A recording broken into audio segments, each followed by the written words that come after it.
What is up, divergent friends? Welcome to Cognitive Dissonance, the channel where we look at the insanity surrounding us.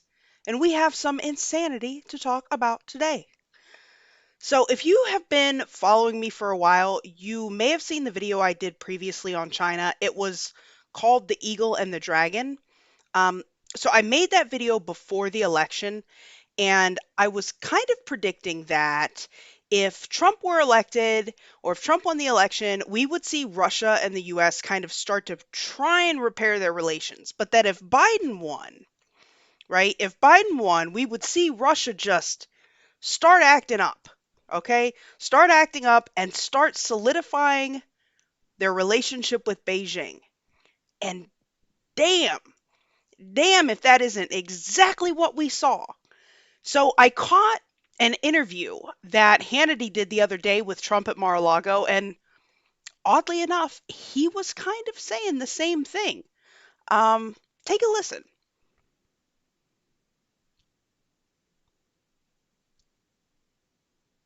Getting along with President Putin is a great thing. You know, we should be doing business with Russia. We should be getting along with Russia instead of forcing Russia to go into the hands of China. The worst thing you could do is put China and Russia together, and they're together, and they get forced together. The Russian hoax was very, very bad for the relationship that we would have with Russia. But I got along well with Putin. I got along well with President Xi until the COVID came in, or the China virus, or whatever you want to call it. When that came in, it was a hold. But we made a great trade deal. Our farmers are making more money than they've ever made. Wheat prices are the highest they've ever been. They're doing great because China's buying so much. This was the trade deal that we made. But after COVID, trade just didn't seem that important to me. And So I just thought that was interesting. I am not here today to talk about China or Russia specifically, but more about what I think is going on here in our country and how that ties to both China and Russia. You guys know that I'm a news junkie, and it seems like I probably have like 50 what the fuck moments a day now. I mean, we see riots and calls for social justice and fights at Chipotle in Kentucky and all this other whatnot. I mean, whatever other nonsense. And I cannot help but ask myself, like, what happened here? Well, I actually have an answer for you. Okay. Um, Subversion. It's subversion. Our country has been ideologically subverted. And guys, this didn't happen overnight, clearly. Okay. This has been a process that's like generations in the making. It was a tactic that was used by the KGB throughout the Cold War. And it's now being used by China. Actually, what I think we're seeing now is more like a layered effect, right? We're seeing China's efforts overtop the previous work that was done by Russia. And this is what's responsible for the hellscape that you see when you turn on your TV every day. And some of you guys are probably like, well, what the hell is subversion? What do you even mean by subversion? So there's a guy, okay, there's a guy that defected from the KGB in the 70s, and he explains it really well. This guy, Yuri Bezmenov, was like giving interviews and lectures on this in the 80s. It's a bit of a longer video, but I want you to listen. It's really important, and you'll understand when you hear it. He really breaks this down. Well, you spoke several times before about ideological subversion. That is a phrase that I'm afraid some Americans don't fully understand. When the Soviets used the phrase ideological subversion, what do they mean by it? Ideological subversion is the process which is legitimate, overt, and open. You can see it with your own eyes. All you have to do, all American mass media has to do, is to unplug their bananas from their ears, open up their eyes, and they can see it. There is no mystery. There is nothing to do with espionage. I know that espionage intelligence gathering looks more romantic. It sells more deodorants through the advertising, probably. That's why your Hollywood producers are so crazy about James Bond type of thrillers. But in reality, the main emphasis of the KGB is not in the area of intelligence at all. According to my opinion and opinion of many defectors of my caliber, only about 15% of time, money, and manpower is spent on espionage as such. The other 85% is a slow process which we call either ideological subversion or active measures, активные мероприятия in the. So 85% of the resources of the KGB, the time and the money and whatever, went into this process of ideological subversion. And what he's talking about when he says defectors of his caliber, this guy was high up. This wasn't like a low-level nobody. This guy was high up, okay? The language of the KGB, or psychological warfare. What it basically means is to change the perception of reality of every American to such an extent that despite of the abundance of information, no one is able to come to sensible conclusions. You don't know what you're looking at. There's so much information, but you have no idea what you're looking at. In the interests of defending themselves, their families, their community, and their country. It's a great brainwashing process which goes very slow, and it's divided in 4 basic stages. The first one being demoralization. It takes from 15 to 20 years to demoralize a nation. Why that many years? Because this is the minimum number of years which requires to educate one generation of students in the country of your enemy, exposed to the ideology of the enemy. In other words, Marxism-Leninism ideology is being pumped into the soft heads of at least 3 generations of American students without being challenged or counterbalanced by the basic values of Americanism, American patriotism. The result you can see. Most of the people who graduated in the 60s, dropouts or half-baked intellectuals, are now occupying the positions of power in the government, civil service, business, mass media, educational system. They're still occupying those same positions. You are stuck with them.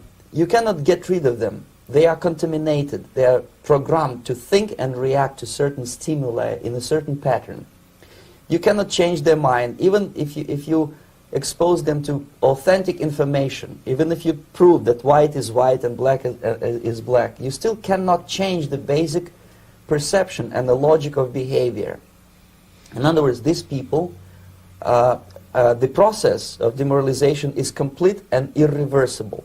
To get rid society of these people, you need another 20 or 15 years to educate a new generation of patriotically minded and common sense people who would be acting in favor and in the interests of the United States society.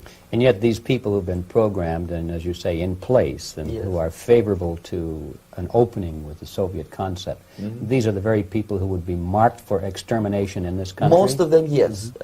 Simply because the psychological shock when they will see in future what the beautiful society of equality and social justice means in practice, obviously they will revolt. They will be very unhappy, frustrated people. Because this shit only looks good on paper, guys. It never works in practice. And the Marxist-Leninist regime does not tolerate these people. They will join the links of dissenters, dissidents. Yes. Unlike in present United States, there will be no place for dissent in future Marxist-Leninist America. Here you can get popular like Daniel Ellsberg and filthy rich like Jane Fonda for being dissident, for criticizing your Pentagon. In future, these people will be simply squashed like cockroaches. Nobody is going to pay them nothing for their beautiful, noble ideas of equality. This they don't understand, and it will be greatest shock for them, of course. The demoralization process in the United States is basically completed already. For the last 25 years. Actually, it's overfulfilled because demoralization now reaches such areas where previously not even Comrade Andropov and all his experts would. Comrade Andropov was the secretary for the Communist Party in the Soviet Union at the time. That's who he's talking about. So he was like the man. Even dream of such a tremendous success.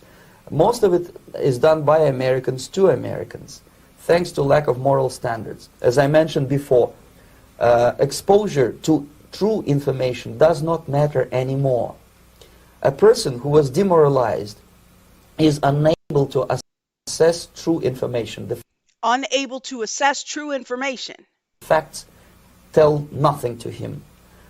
Even if I shower him with information, with authentic proof, with documents, with pictures, even if I take him by force to the Soviet Union and show him concentration camp, he will refuse to believe it until he is going to receive a kick in his fat bottom. When a military boot crashes then he will understand, but not before that. That's the tragic of the situation of demoralization. So basically America is stuck with demoralization, and unless, even if you start right now, here, this minute, you start educating new generation of Americans, it will still take you 15 to 20 years to turn the tide of ideological perception of reality back to normalcy and patriotism. The next stage is destabilization. This time, subverter does not care about your ideas and the patterns of your consumption. Whether you eat junk food and get fat and flabby, it doesn't matter anymore. This time, and it takes only from 2 to 5 years to destabilize a nation, what matters is essentials: economy, foreign relations, defense systems. And you can see it quite clearly that in some areas, in such sensitive areas as defense and economy, the influence of Marxist-Leninist ideas in the United States is absolutely fantastic. I could never believe it 14 years ago when I landed in this part of the world that the process will go that fast.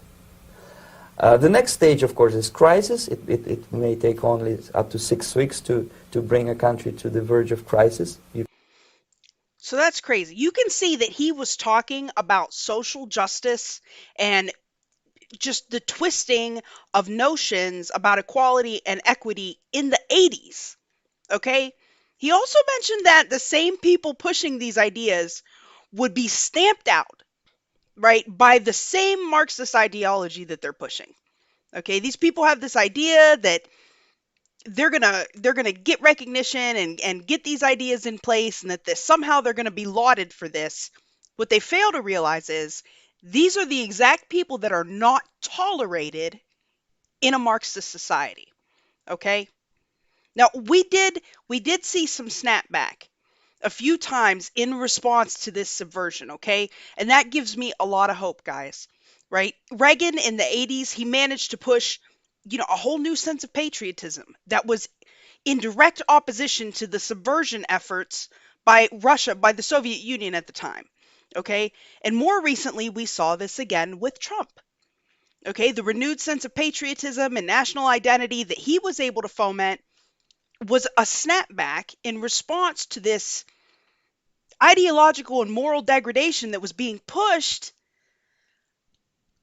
by these communist propagandists. Okay? So, what does this have to do with China? Not surprisingly, the entire concept of subversion actually originated in China with Sun Tzu. Okay, like 3500 BC. Sun Tzu, for those of you that don't know, was a Chinese general who, oddly enough, devised strategies for conquest that had nothing to do with actual combat. Okay? In fact, what he said was that supreme excellence consisted of breaking the enemy's resistance without fighting. Okay? Um, some of his principles that are in the playbook still: produce ridicule for all valid traditions, religion, culture, history, heritage of your enemy, right? Involve their leaders in criminal behaviors and then later throw them at the mercy of the angry population. You disrupt the work of their government by any means, right? Don't refuse to collaborate with the lowest individuals in your enemy's country. Spread disunity and dispute among citizens. Turn younger generations against older ones. Always reward your collaborators or allies by keeping your promises.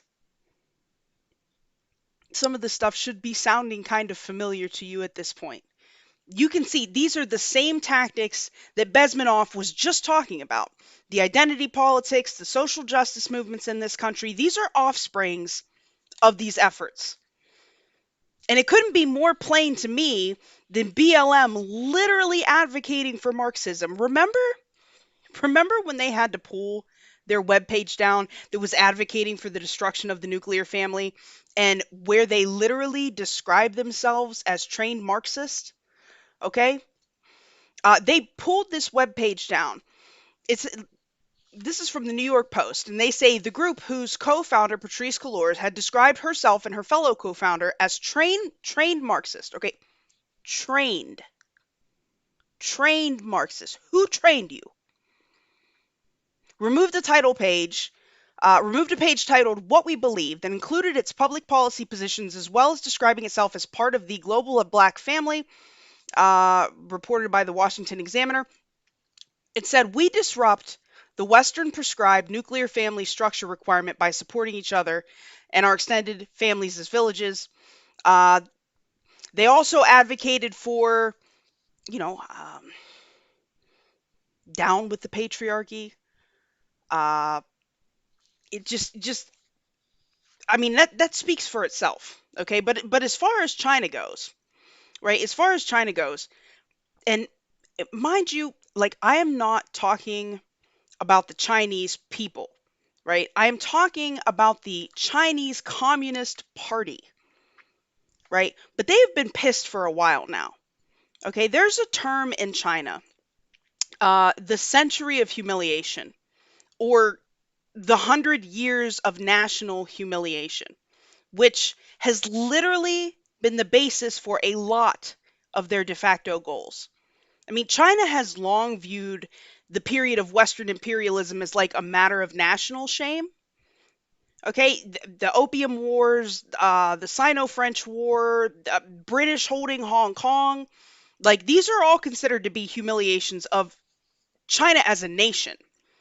And what's crazy is that for all the complaining that China does about nationalist movements everywhere else, it calls them racist, whatever else, the CCP itself is a nationalist party. Okay? So, in response to this 100 years of humiliation, China has devised what they call their 100-year plan. Okay, with the express aim of supplanting the United States as the world's dominant power by 2049. Okay? Coincidentally enough, I don't know if you personally believe in coincidences, but coincidentally enough, this goal was actually moved up by the recent events surrounding the pandemic. Okay, we saw them have the fastest comeback as far as growth. You see how their military prowess and just the size of their military has grown. We see them encroaching on Taiwan. You know, in fairness, it is part of their one China policy. Another policy that they created to address this 100 years of national humiliation. Um, but yeah, so I mean, the goal has literally been moved up by the pandemic. Like, who saw that coming? What a surprise, right?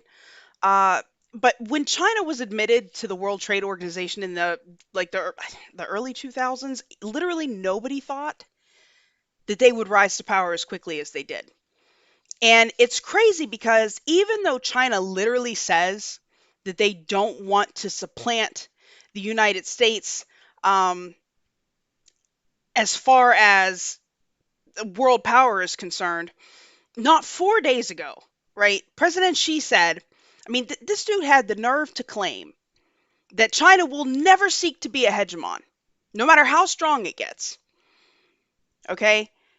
And it's crazy. I'm sorry, but these are the same guys that are literally buying countries like monopoly properties, right? With the whole Belt and Road Initiative, which is a whole nother video unto itself. They do this all the time.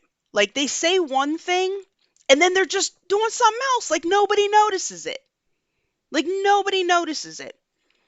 Okay, when China, if you guys, I don't know if you paid much attention to the meeting that took place in Anchorage, Alaska, but when China attacked Secretary of State Blinken in Alaska a few weeks ago, claiming that the United States had a horrible human rights record, that we had no right to speak to them about anything because we need to get our own mess together, right? That we had a horrible human rights record, claiming that we were institutionally racist as a country, that we were just mean to minorities of all sorts, right? I think they must have forgotten the Uyghurs in the camps. Did you know that they literally started a program to make boys more masculine in China? Okay, they want to talk to us about our record on minority rights, talking about inclusivity, and how we need to be better with minorities. All the while, they literally have a program to make boys more masculine there. They said that female teachers and pop culture were making their men too effeminate. So they started a program. Like I don't know what they're doing, like more dodgeball and gym. Like I'm not quite sure where they're going with this, but apparently it's another one of those cases where it's rules for thee and not for me. Okay? Now remember, Bezmenov said that the people pushing Marxism would be crushed by it. This is just another example of that. Okay? So Bezmenov said that demoralization takes like 15 to 20 years, the length of time that it takes to indoctrinate a new generation. That destabilization will take like 2 to 5 years, that a crisis can happen in a matter of months. We are currently somewhere in the destabilization phase.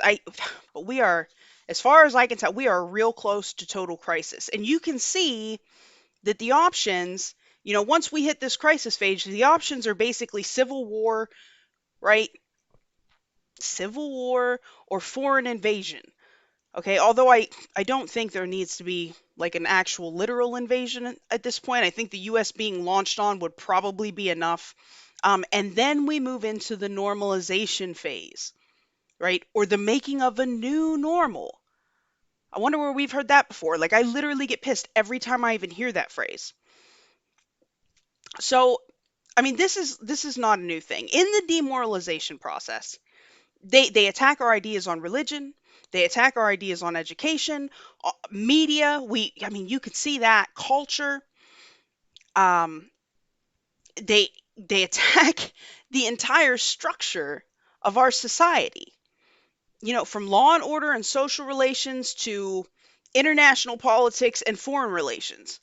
And then they attack the things that comprise our daily life. I mean, our family structures, societal trends, and what's acceptable here, our health. They use race as a division technique, right, to breed hatred and division, which is crazy because they use the premise of equality, and we end up with hatred and division. They attack the population itself, right? So they're coming for all of it, right? We have already seen pretty much the watering down and commercialization of Christianity in this country. We have definitely seen the politicization of churches. I cannot help but think of Reverend Raphael Warnock here right now. I mean, the guy's in the Senate right now. Education has obviously been compromised. I mean, schools have been flooded just absolutely flooded with communist and social justice propaganda. Our universities have been infiltrated. Um, we saw this week, just this week, the release of a news report. More than 500 university level researchers and educators were under investigation for ties to China. And, we've seen numerous articles over the past few years, the same thing. Guys at Harvard getting arrested, you know, selling us out, tied to China. They know they know that the lack of proper education will make people just take things at face value, right? Lack of critical thinking skills. That's the goal here. The media has obviously been sold out. They've diverted our attention from, the important issues to inconsequential issues.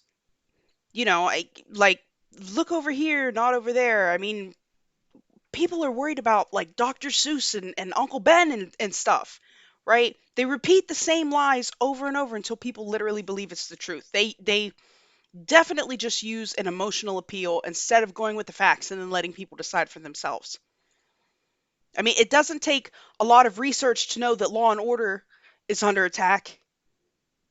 I mean, clearly, not just with the defund the police nonsense, okay, but the court packing issue, I mean, that would essentially turn our judicial branch into like an extension of the Democrats in Congress, right? It's a horrible proposition. I mean, we no longer trust our institutions at all. Hell, we don't even trust the post office anymore. And the post office was like traditionally one of the highest trusted institutions in the country, and we can't even trust those guys anymore, which is just crazy to me. I mean, they want to break up. They want to break up the traditional family. They push shitty food on us, racial division. They want to depopulate us. Where have we heard that term before? They want to depopulate us and then concentrate us in urban areas. And they call it sustainability. I mean, Agenda 2030? Anybody? At this point, I really think that what has happened is clear. Okay? The question is what do we do about it now? Okay? Because we're here. We're here. Look, populism, irresponsible fights leads to Big Brother, right? Centralization of the economy yield to Big Brother. Like, I mean, this is where we're going. We're going to be governed by the mob at some point here. So the question is, what do we actually do about it? Well, man, if you're able to homeschool your kids, then that's what you do. If not, you make sure they're exposed to proper notions of tradition and patriotism. Like, we've lost our traditions. I can't help but think of the movie Fiddler on the Roof. Tradition, tradition. Like, that is what sustained them as a people. And that is the first thing they come for. It's the first thing they come for. You can join a parents group. Join a parents group. Get involved with the local school board. I mean, as for the media, we're addressing the media by creating our own media, clearly. Go get involved in local governance. If you can't run, then volunteer. Do something.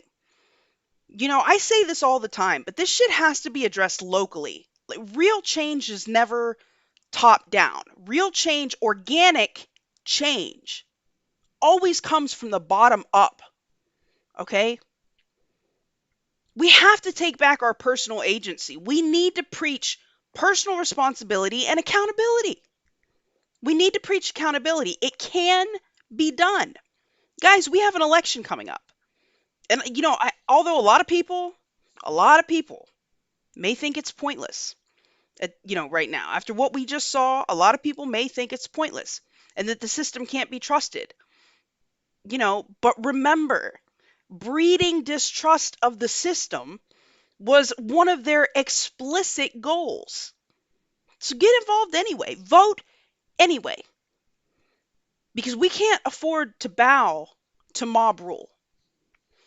We can't afford to bow to mob rule. So that's what I got for you today. If you like my content, you can support me directly at loyal2ThaFoil.com or with Cash App. The information should be in the description below. Also, you can visit beardvet.com. If you have a beard, if you drink coffee, if you just want to be a little more manly with your man products, you can go to beardvet.com. You can use promo code SFN at checkout, get 10% off. It's also free shipping on purchases over $35. What I like about BeardVet, Sean is my dude, but what I really like about Beardo is that a portion of every purchase goes to support their veterans charity of the month. You know, so that's getting involved without getting involved. Everybody drinks. Who doesn't drink coffee? Everybody drinks coffee. Um, so go over to beardvet.com and check that out. Also, I am up on Rokfin now. Rokfin is awesome. Guys, the platform has a bunch of great creators. Make the free account and give me a follow. And if you subscribe through my channel, you get all the premium content on the site. Alara is over there too. Go check her out. I have a new show with Tyler on Friday nights. If you haven't seen it yet, we are doing conspiracy theory trivia. And that shit is hysterical. So we posted a new episode Friday. Go take a look if you haven't had a chance yet. I will see you Sunday for Space Force News. Much love.